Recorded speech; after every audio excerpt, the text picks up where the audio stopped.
Hey everybody, I'm Dan McClellan. I'm a scholar of the Bible and religion. The fit for this video is the death of Superman. Let's take a look at a video.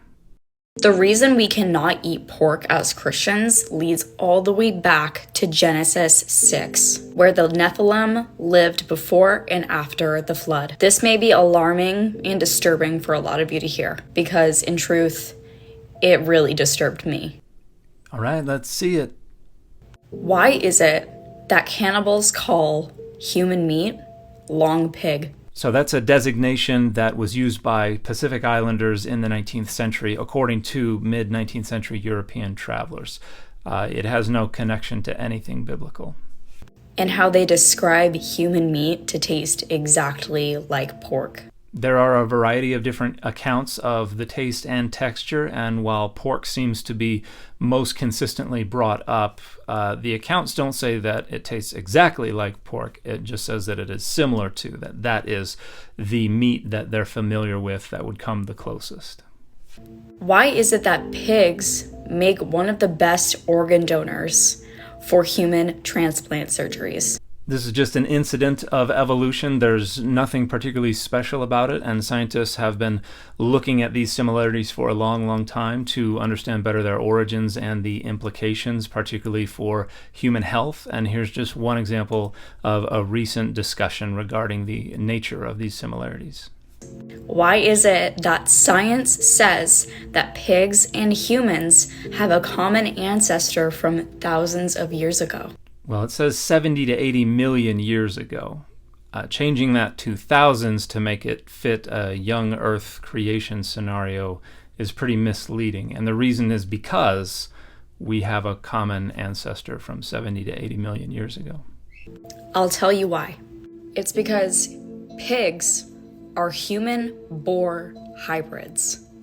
Yes, you heard me correctly. They are human boar hybrids. No, they're not. This is just pure and utter nonsense.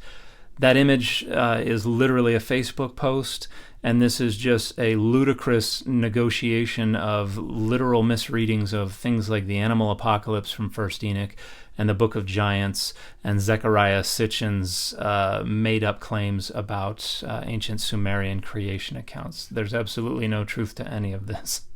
They are unclean DNA because they are us. Not exactly, but they are us. No, they're not.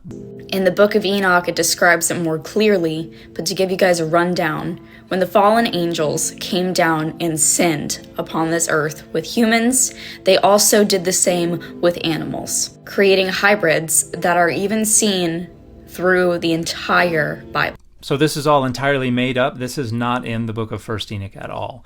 But what is in 1st Enoch, in chapters 85 through 90, is a story that we refer to as the animal apocalypse, which is an allegorical retelling of the same narrative that is repeated a handful of times in 1st Enoch that ultimately derives from the stories that we find in Genesis 6 through 10. So we begin with the B'nai Elohim, the sons of God, who come down to earth and have offspring with human women, and then there's the flood, and we have Noah and his 3 sons, Shem, Ham, and Japheth, and then from them descend all the different nations of the earth. But in the animal apocalypse, this starts with the sons of God as stars who turn into bulls and mate with the human cows that are on the earth already. And most of the early lines are all bulls, but then they begin to branch out from Shem, Ham, and Japheth. And we get to Abraham and Isaac and Jacob is a ram who has 12 sheep as the children, and then all of the other nations of the earth become all kinds of different animals, some of whom violently oppress and devour the sheep of the house of Israel. So it's an allegorical retelling of what we have in Genesis that is intended to kind of explain why the nations of the earth are violent towards the Jewish people and why they oppress them. But it has absolutely nothing whatsoever to do with any notion of human boar hybrids. That's entirely made up. It's the same reason why Jesus cast the demons into the pigs. No, it's not.